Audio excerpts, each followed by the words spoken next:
Welcome to episode 93. Hey, this is John Lee Dumas of EO Fire, and you're listening to Who Did That Voice, where we take an in-depth look at voiceovers.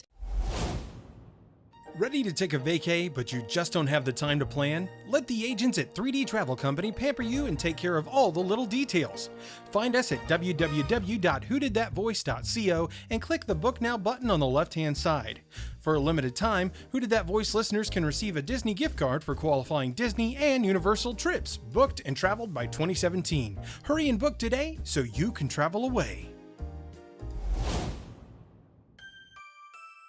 Merry Christmas and welcome to Who Did That Voice, the show where we take an in-depth look at voiceover. And now, here's your host, Trenton Larkin.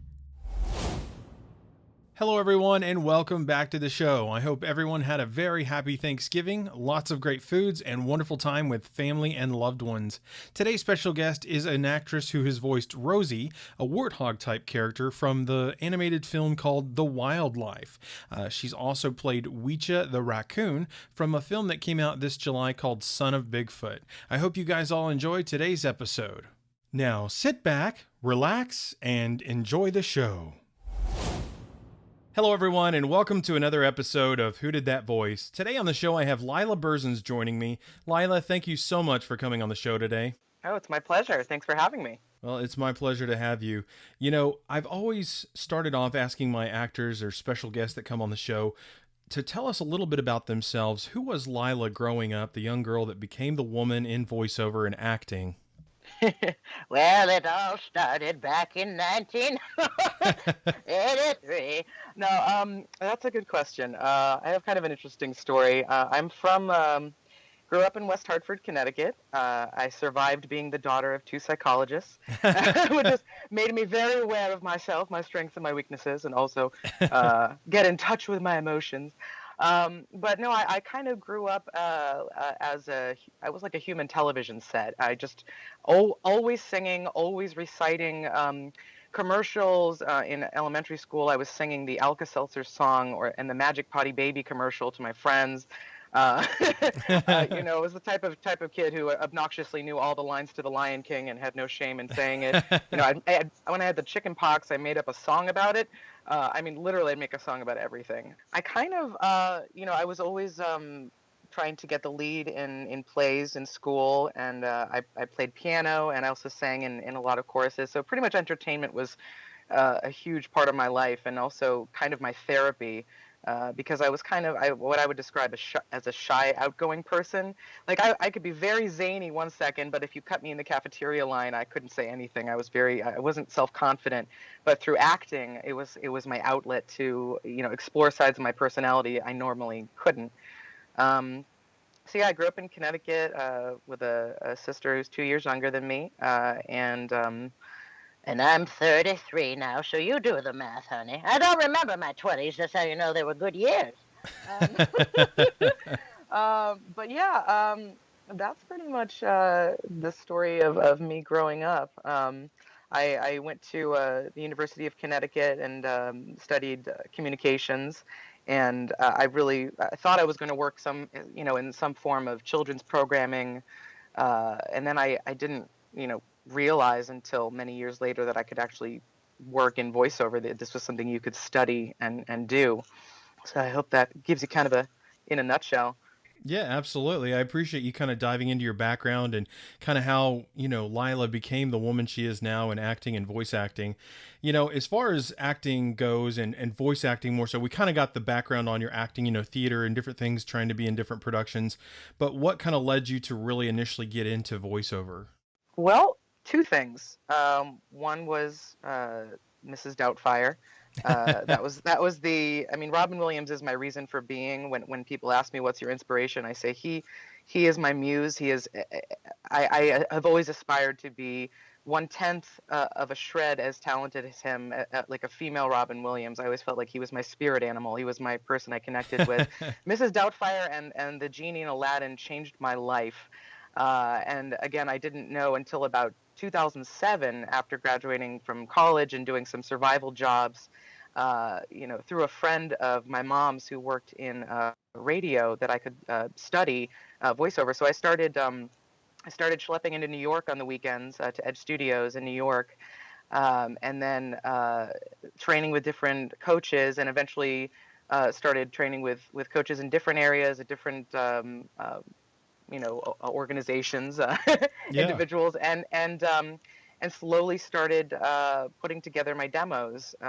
I should have started with my commercial demo, but I was kind of I had been working on ideas for my character demo since God knows when. When I was working in the Disney college program, working on the trains at the Magic Kingdom, I was still writing ideas. I had 52 characters I wanted to do, and I had to narrow it down from that to 7. So Wow. so it's like all the voices in my head, they came out to play. But it was really inspiring and exciting, and the first couple of years were obviously the most challenging. I had so much to learn, and I still have a lot to learn. I've been doing this for 9 years now, but that's pretty much it. I started doing that, and when I was doing my day jobs, I was listening to voiceover podcasts during my break. I would go home and go on LinkedIn and try to make connections that way, because in the beginning, I didn't really have any way of getting work other than checking out pay to play sites like voices.com and voice123, and I would spend hours on LinkedIn just trying to connect with folks. Absolutely. Well, networking is a huge thing, and I have learned that through the course of doing my podcast, that networking is huge. But, you speak of Robin Williams, and I think it's so fascinating that he was your inspiration, because I love Robin Williams, and just the impact and the legacy that he left on us was insanely amazing. And I believe, I'm not sure if you're able to talk about it, but I know there was a project you worked on or are working on that is an Aladdin project, I believe, where you're a narrator. Is that correct? Yes, this was a really exciting project. It's the Disney Central podcast. It is out, so anyone can listen to it. It's on the App Store. You can just type in Disney Central podcast. But I got an audition for the narrator for the storybook version of Aladdin. So what they do is they have all these podcast versions of the story where the idea is obviously to have the kids listening with bated breath to all the excitement and Yeah. kinetic energy of everything that's happening.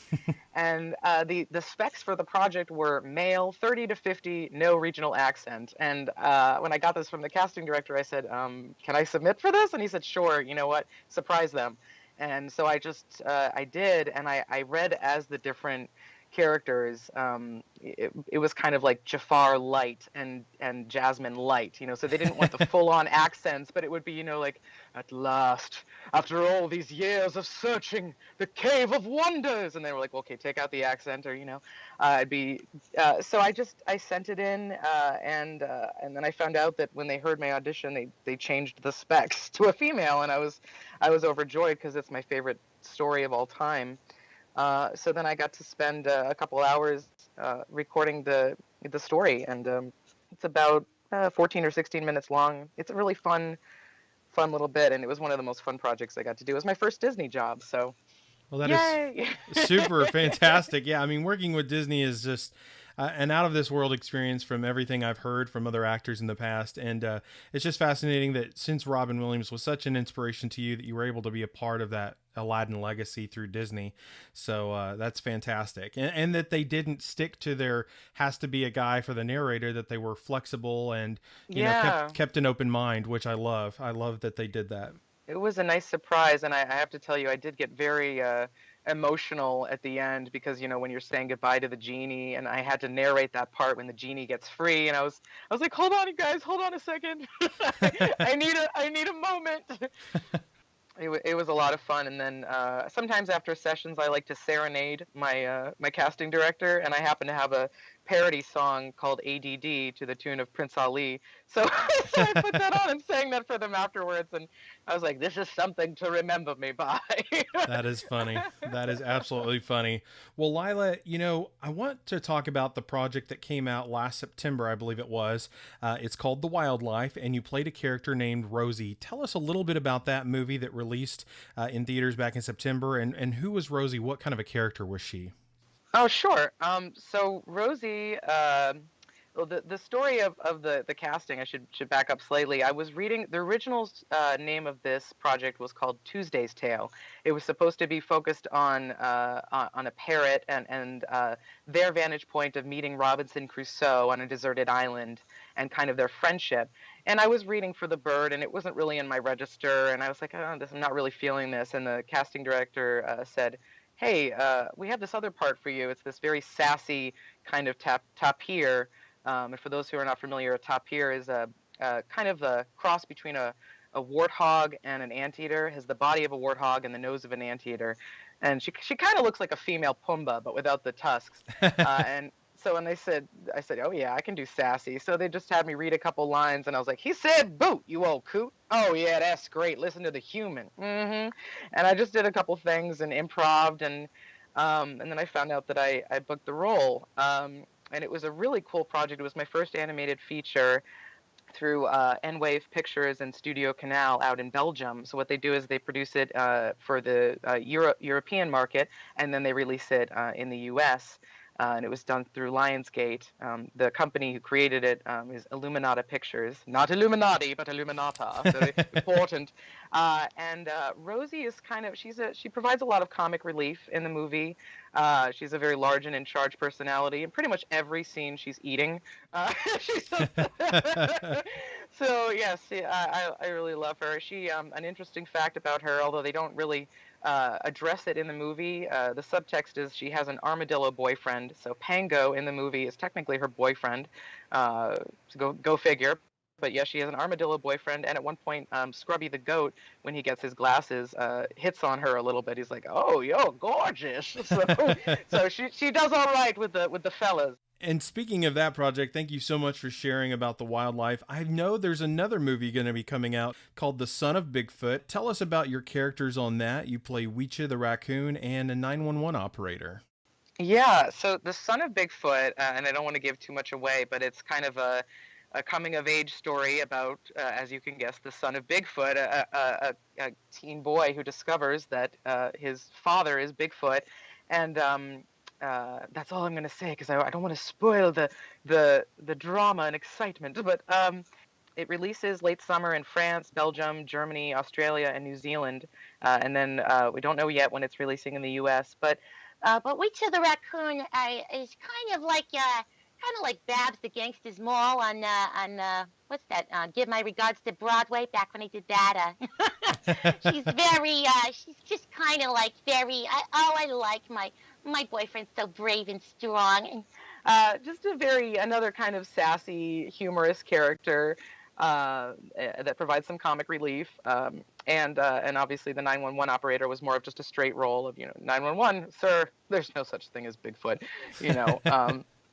that sort of thing. So oftentimes when you're hired for an animated movie or show, they'll hire you for a few different roles, and that's kind of what I've been doing. And both of these movies were done at Salami Studios in North Hollywood, which is also where they've done countless other shows. Scooby-Doo. They've done Bravest Warriors. They do, I think, the Wabbit show, the new Looney Tunes show. They do it there. Yeah. So there's a lot of history there, and that's just to name a few. And it's just a blast to go in there. And yes, they do have salami sometimes at Salami Studios. They always have a really nice spread and just wonderful people. That's awesome. So I'm really excited to see when this movie comes out. And if you just type in Son of Bigfoot on Google or YouTube, you can find a little trailer for it. Well, Weecha kind of sounds like she has a little bit of a Brooklyn accent. A little bit, I like to do. I've had a lot of characters that have some sort of a Brooklyn or Bronx feel. I don't know. I just like that. Like sometimes I have this guy named Larry. I use him from time to time for auditions and whatnot. He's kind of like, hey, what's up? Hey, I'm gonna endorse Green Diamond Almond. Green Diamond Almond. Swish it around your mouth. Get the taste of stale beer out of there. Oh yeah. There's a lot of different ones. That's funny. I love it. I love it. Well, not only have you been a part of some amazing projects in the animation side as well as the podcasting side, but you've also been a part of an online game called Star Trek Online. What was it like to be a part of that amazing show, or not show, but game? And I believe you played several different characters on that project, actually. Yeah, that was a lot of fun. That project, most notable character I played is Belair. She is a Klingon scientist, and is also she's a researcher working out of Ganalda Station. She is the mate of Trivana, who is a female Klingon officer serving the House of Treg. So it's an all-inclusive, kind of game. And a little info, and this is just straight off of the Star Trek Online Gamepedia.com, but Belair's mother was a servant of the House of Dagor before it fell. She doesn't know or care who her father was, and she served above the IKS Azetbor for about 1 year, but disliked life on a warship and disliked her commanding officer even more. So this is when she met Kamen, who later helped her get her current position at Ganalda. And her role is to study weapons, study the captured weapons and technology on behalf of the Klingon Empire. And what I really like about Belair is she talks with a marionette mouth because of her teeth. We have to get out of here! We have to get to the reactor. Taking the time to destabilize the molecules would put the team in danger. You insult my honor! That kind of a role. She's very fun, very and as a Klingon, very scientific and precise with everything she says. I've also had the pleasure of voicing Temet, an Orion captain, sphere builder, and Dana Brot. I hope I pronounced it Dana Brot. I have 2 N's on that, so I believe it's Dana Brot. And there's been some more coming up. But yeah, it's a very, very fun project.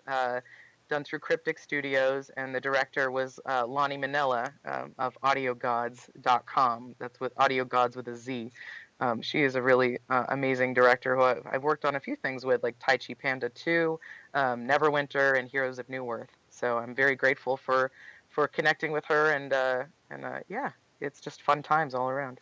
Daniel, yeah, and I was like, I know that name, and I was like, oh, Daniel Ross talked about her a lot. He was in Neverwinter and all those projects too. So, Lonnie Manella, yeah, absolutely, that's fantastic. Well, what are some of the other different types of voiceover projects that you have worked on besides animation, podcasting, and online gaming? Sure. Well, some of the projects that are going on right now, on TV, there are 2 national commercials for Nature Valley. Oh, wow. So if you see, there's an oats and honey and a sweet and salty dreams come true one, and it's basically just, it's a sweet and salty dream come true. Ooh, right on, Nature Valley, and things like that. It's again very similar to the Rosie character. It's just my sassy, take. So that's airing right now. I've also done 2 promos, online promos for the movie Hidden Figures.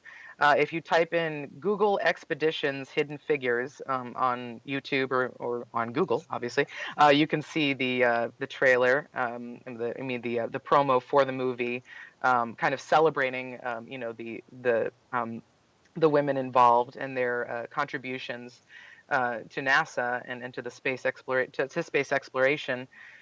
And I also recently did 4 national radio spots for Target, kind of seasonal Target ads about working somewhere that you love, and if you like great hours and competitive pay, check out your local Target store and tell a friend. Very kind of real person read.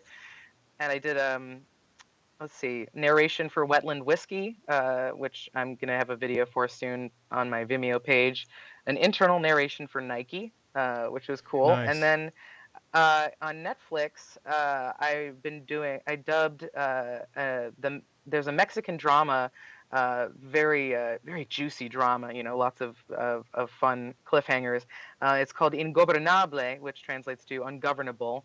And I play Dr. Patricia Lieberman, who is the woman mainly investigating a scandal that's going on involving a murder. But that's all I'm going to say because I don't want to ruin it for those who might want to watch. But yes, she's a very no-nonsense character. Just wants the facts, and everybody keeps getting in her way, and she doesn't like that. But I do enjoy wearing the nice business suit. And That's awesome. Well, Laila, do you have any current projects that you're working on that we haven't discussed so far that you'd like to share with us today? Sure. So I'm in a couple of really fun animation projects right now. For those who enjoy anime, I'm on Hunter x Hunter on Adult Swim, and nice. I play Miluki, the assassin, a hacker assassin, and he sounds like, "But Master Zenu, he isn't even the least bit sorry, not one bit. How about it, Kill? Should I have Mama have the three of them?" And then there's another show on Netflix called Snakes and Gumballs, which is hard to explain. The snakes are these kind of gross, lazy creatures that live in the junkyard.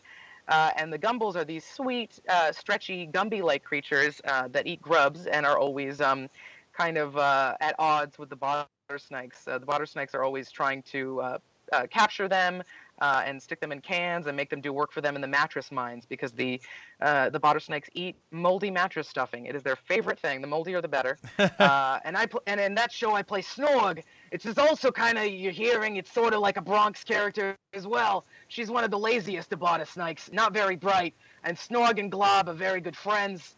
I really enjoy that show. So it was originally done in the UK, and they have a version of it that was done in American English. And some of the actors from Harry Potter, I guess, were in the original in the UK, including Weathersnake. I don't have the names, but you can check it out online. And then the last thing is on YouTube right now. I'm part of a show called The Grocery Gang. It's spelled gross, like Grossery, because it's a very kind of I don't know how to describe it. It's a little raunchy, it's a little funky. It is kid appropriate, but it's got some really funny humor. And on that, I play Doc Brock, who is kind of the leader of the gang. It's a piece of broccoli, Sparkle Soda, and then a whole bunch of incidentals. And Doc Brock kind of sounds like this. "Oh no, Mija the pirate is on the attack. And Sparkle Soda's all up here, like, oh, we're gonna fix your head."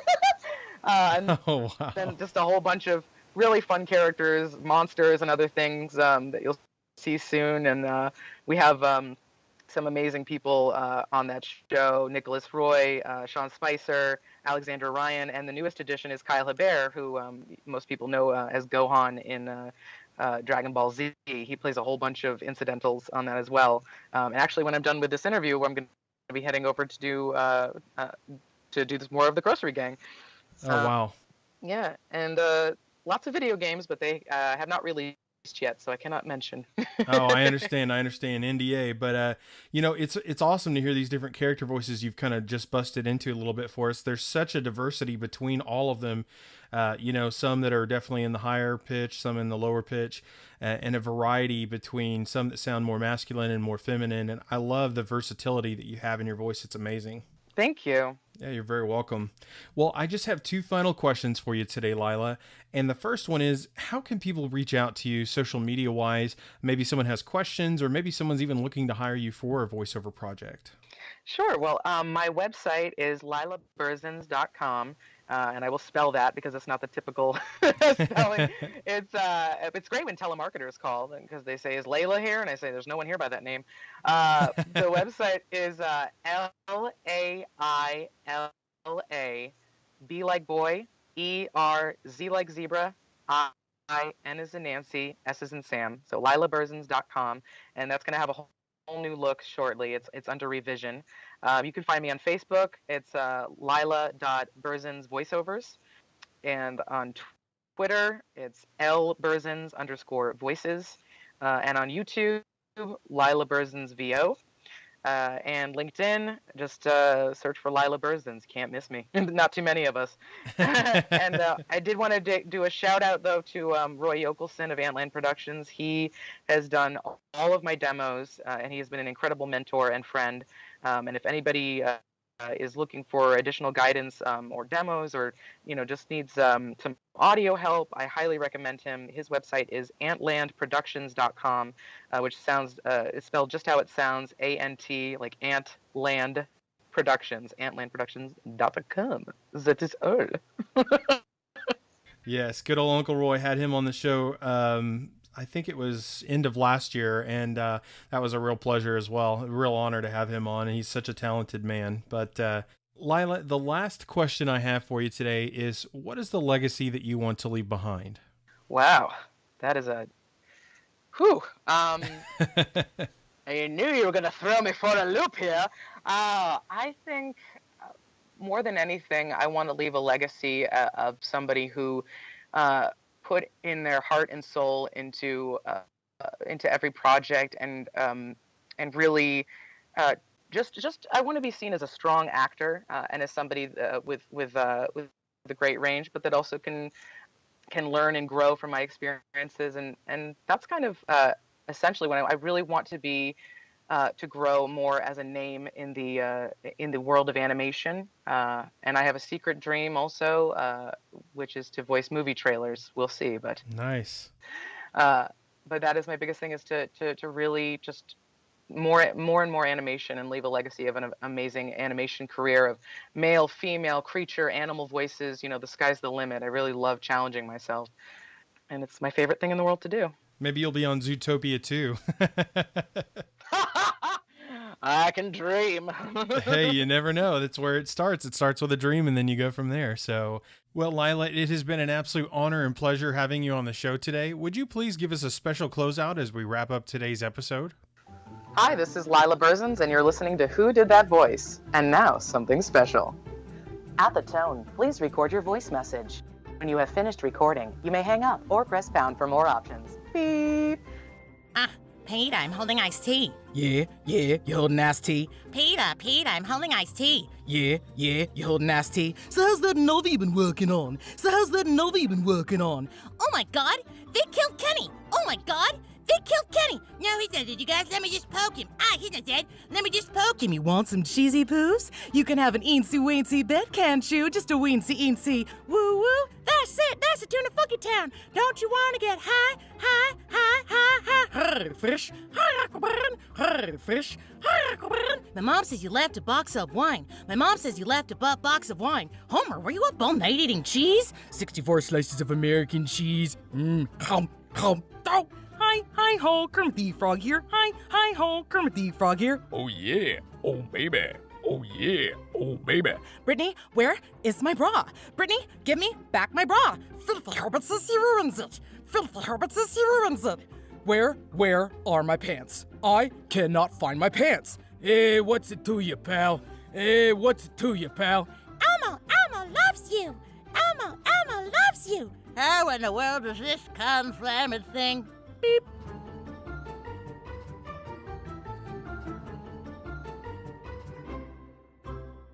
Well, everyone, I sure hope you enjoyed today's episode with Laila Berzins, the voice of so many amazing characters and so many yet to come. And if you did, please find me on Facebook, Twitter, or Instagram by searching Who Did That Voice. I would love to hear from you. You know, a question you might ask yourself is, where can I listen to Who Did That Voice? That's an excellent question. You can hear us on iTunes, Stitcher Radio, TuneIn Radio, YouTube, and our website at www.whodidthatvoice.co. Click the Episodes tab and listen away.